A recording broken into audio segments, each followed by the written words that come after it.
I'm convinced that both Rebel and Taj were placed here specifically to work my nerves and test my patience. What you say, Rebel? God, you get on my nerve? Yeah, that's you. You on my nerves. In essence, between you and Sasha, I don't know which hoe need to count they days mo. What's good, y'all? It's your good sis Erica Bain coming to you right here on Erica Bain TV with another Kingdom Business video. And in this video, we're going to be talking about season 2, episode number 2. If you're new here, hit that subscribe button and turn on your bell notifications so you don't miss out on any of my Kingdom Business content and conversations, because we giving you breakdowns every single week with new episodes. I will be going live to talk about each new episode and all that's unfolding in the story with you all. You don't want to miss it. And I got a couple extra little surprises up my sleeve when it comes to this content. So again, if you're new here, hit that subscribe button. Turn on that bell notification, because I promise you, you're not going to want to miss this. You want to be set when the content is available immediately. And if you're not new here, welcome back, boo. I appreciate you so very much.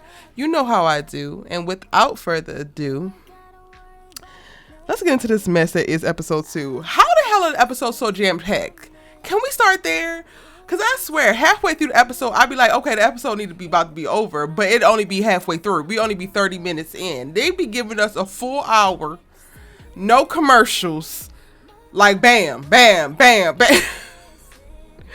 I'm going to start with Taj, though, y'all, because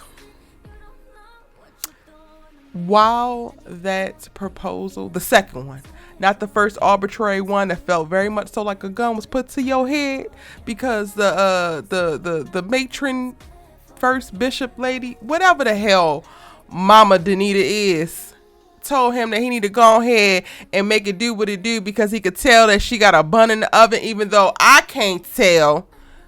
What are you seeing, Mama Denita? Because I don't believe that Essence is really pregnant. Her ass is lying. Taj, have you seen a stick that she's peed on? We need more sticks. Anyway, he does this haphazard as, maybe we should get married. And she's like, no, it needs to come from the heart. It needs to be real. Girl, if you don't stop, you know he don't love you in that way.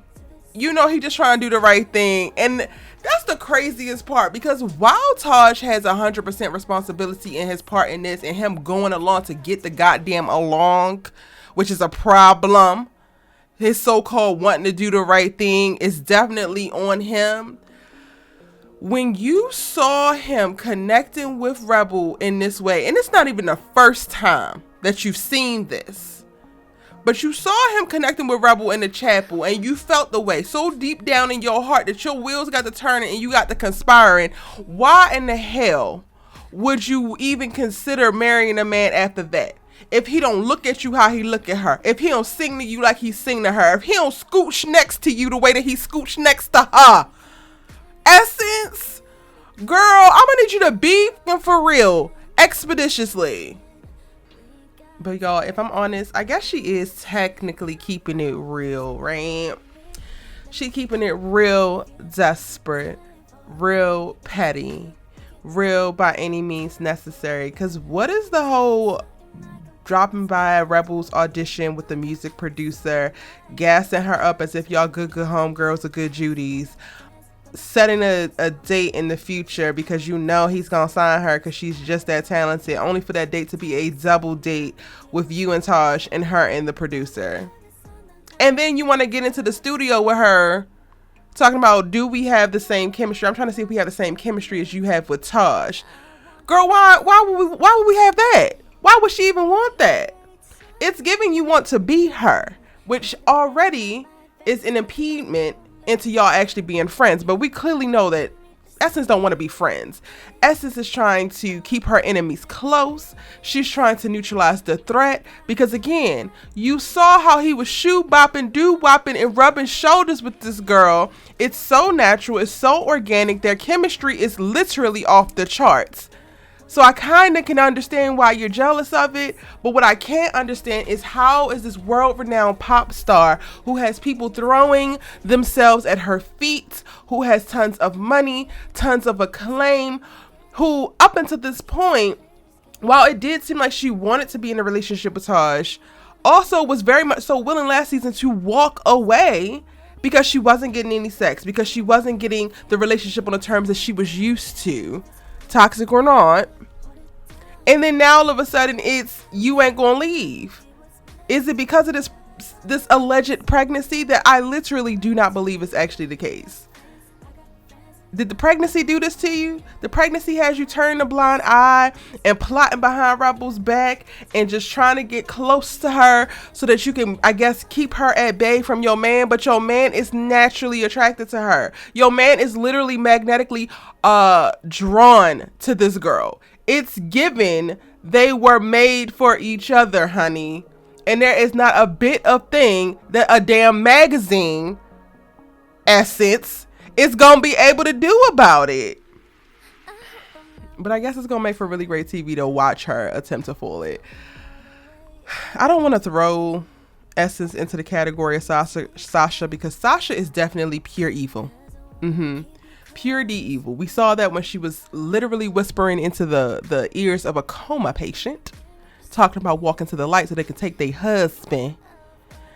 But then we get to see her, you know, try to manipulate Denita into signing over or signing her to the record label, hoping that she just don't remember a conversation that never happened. And then when that doesn't happen, because Denita's lying, okay?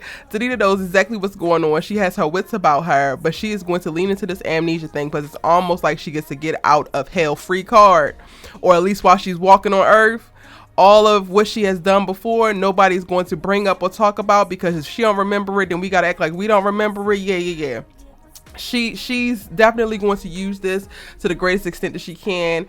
And Sasha, you ain't gonna be able to pull one over on her. So that sends her over to Caesar. Caesar, you don't need this lady. You can't even handle Rebel. You definitely can't handle a conniving, maybe talentful, because she does got a little bit of talent. She can sing, opportunistic hoe who don't love the Lord.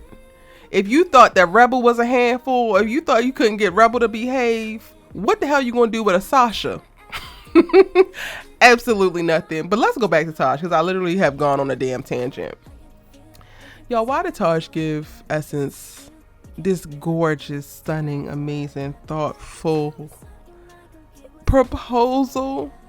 I mean, after he gave her the little trite one of like, I guess we just might as well go on head down to Vegas and get married. He ain't say that, y'all, but he might as well. She came into the studio and he was like, yeah, I've been thinking we should just go ahead and get married. And she's like, not like that, you ain't asking me. Essence, all of the signs are there, girl. You be on the right track until you bang a left. And I get it. It was a wonderful, gorgeous proposal. Maybe next episode we're going to get that she said yes because she didn't want to embarrass him. But also you could have just said no because you know that this is not your man. I'm getting distracted. Taj, you got all the right thoughts. Not all the right thoughts, because you trying to be a good person and marry this woman and turn y'all's relationship into a family situation simply because she's pregnant, but you are not attracted to her. You do not see yourself with her. It's not actually a good thought, but you be having a lot of really great thoughts. And this proposal was so well thought out. It was so beautiful. It was literally just for the wrong woman. And I hate that for us. I hate that for you. Taj being a God-fearing man that has decided on what his life is going to look like and not releasing or surrendering to what it currently is, and that being his basically fatal flaw, is the most infuriating but relatable thing to watch. Because how many men are out here with a plan for their lives, who want to be married by this age, want to have a certain number of kids, and they settle for whoever they're with at the time that they feel like the thing is supposed to happen, versus leaning in to what could be more challenging in a relationship, to a person that will require them to elevate even more as a person, to meet the other person where they are, and the journey that looks a little less certain, a little less how you constructed it to be in your mind, but it's probably the right one for you. It's beyond me. But, you know, the Taj character is definitely letting that play out. It's interesting to me because we get to see Taj push back a little bit, but it is grandmother Jordan, who puts the seed in his head about getting married before the announcement about the baby, which is what kind of pushes him to do this proposal. But like last episode, when they told him, or grandmother Jordan told him, you're coming back and you're going to run the label, he's like, nah, I already work over with Caesar, I'm not doing that. So it's like, sir, you picking and choosing when to stake your claim, you picking and choosing when you gonna go with what you truly and really want. Like, I'm gonna need you to get a little bit more clear, Taj, because this is not actually working for me. We're gonna go ahead and get off of his neck, y'all, because again, it was a very beautiful performance, and I love the character. I love the relationship that CJ and Taj have, those conversations that we get, the very light, not light, because there'd be heavy topics that they're talking about, but like very open, vulnerable, honest, and quiet conversations that we get to see between the Jordan siblings is really insightful and necessary, because it gives us a peek into like what Taj is actually struggling with and why he's making the decisions that he's making. So while you can be frustrated with what he's doing, you can also understand it, because he has thought about it. Even if it seems like he's not thinking, he has thought about it. Now, Rebel, this is someone who I'm convinced that she's 100% not thinking.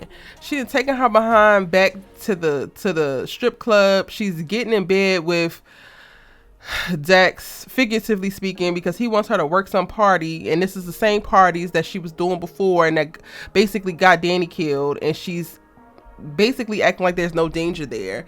She piques the interest of this goofy music producer at the club, and she basically wants to get signed by him. Basically parlays her VIP experience into an actual audition. When she's trying to sing the secular stuff, it ain't really hitting, but then when she sings the gospel stuff, he's interested, and he's going to go to Caesar to try to buy her out of her contract, and she really wants to go. And I'm like, Rebel, you just keep running, girl. This music producer ain't it. Aside from like the person who's performing the music producer role, I don't believe him. Like, I really just don't understand, and it doesn't feel authentic. Like, I'm not picking up what this music producer's putting down. But also, girl, you're running, and it's so clear that you're running. You got to feel that you're running, and like, all you really got to do, even if you don't want to take steps forward, just stop and stay in place. Like, just don't do nothing else. Take time to find your wits, or get your wits about you. Take time to maybe be hurt that Taj is going to stay with Essence. Take time to be hurt that Zyan, you had to kick Zyan to the curb, and while you know that relationship wasn't going to serve you, you don't want to be alone. Take time to continue to grieve Danny. Take time to continue to grieve your mama. Take time to grieve the fact that you feel alone in this life. But no, we're gonna do rash decision after rash decision after rash decision. And I'm curious that by the end of the episode, when we see Calvin bust into the little private sex party and almost get his behind, you know what, by the hands of Dex, and she's standing there trying to get Dex to stop. I'm wondering if this, after, Calvin says that she's better than this, is this something that's going to be a wake-up call for her to stop running? Or at least to stop running in the directions that she's running in. I don't know. I empathize with Rebel a lot, because I get the hurt that she's experienced and the struggles that she's having. But I'm also just like, mama, you don't have to make it worse for yourself. Speaking of making it worse for themselves, Little Miss Amnesia Denita Jordan looked like Ronald McDonald when she brought her behind up in this church. So CJ gets selected by Grandmother Jordan to do her first sermon, and then Denita pops up talking about, I gotta see my baby's first sermon. Girl, you want to be seen. And this is like, it's little things that tell me that Denita's ass is lying and she don't have amnesia, because there's no way in hell that you are coming in just to see your daughter's first sermon, and you coming in looking how you looking, you coming in late, drawing all this attention to yourself. Grandmother Jordan told her not to come to church when she like pitched it to her while they were having breakfast or whatever that was, and Grandmother Jordan goes as far as to say, like, we can see that your ego still survived the accident, even if your memory didn't. Those two things ain't separate. Her ego and her memory survived, and Denita is like making certain steps that she's going to wind up stepping in it, and then everybody's going to see that she actually knows what's going on and she remembers quite a bit. there's moments where she's kind of selling it. So like when Caesar comes, and I don't know why Caesar needed a favor from Rebel to bring Rebel down there. Why did Rebel need to see this lady? Try to jog her memory, maybe try to jog her disdain for this girl. But she was laying it on thick. Oh, you such a beautiful girl. If your voice is as stunning as you are, then I can't wait to hear it, and make sure you use your voice to glorify the Lord. Denita, stop playing with me here. And honorable mention to CJ. Like, CJ is literally quickly becoming the rock of the family and handling a lot. And to be a woman who has gone through what she's gone through, really struggling within her marriage and showing up for her husband as well as her family, and then being put in this position to really lead and take the pressure that comes with now really being the matriarch of the family, with both your parents basically being incapacitated, your mom, you know, struggling with this injury, and your dad going to therapy or rehab or whatever that was that he went to try to help him work on himself, but then also help him avoid any charges tied to him trying to unalive himself in public. I think that we're seeing CJ show up in a very strong and powerful way, but because we know the things that she has struggled with in season 1, I don't know how much longer she can actually sustain this strength and everybody leaning on her. I definitely want to see more from the Deacon. Like, the Deacon has been spending a lot of time, or at least last episode and this episode, talking to Calvin, and I'm wondering, and I said this on the live, if y'all didn't know, I'll go live to talk about Kingdom Business because I really enjoy this show, but I mentioned this on the live where I cannot wait for the Deacon to talk to Denita, because he, out of everybody, will literally be the one to tell if she's actually suffering from amnesia or if she's faking it. He can see right through her, and I cannot wait to the first scene that we get of those two.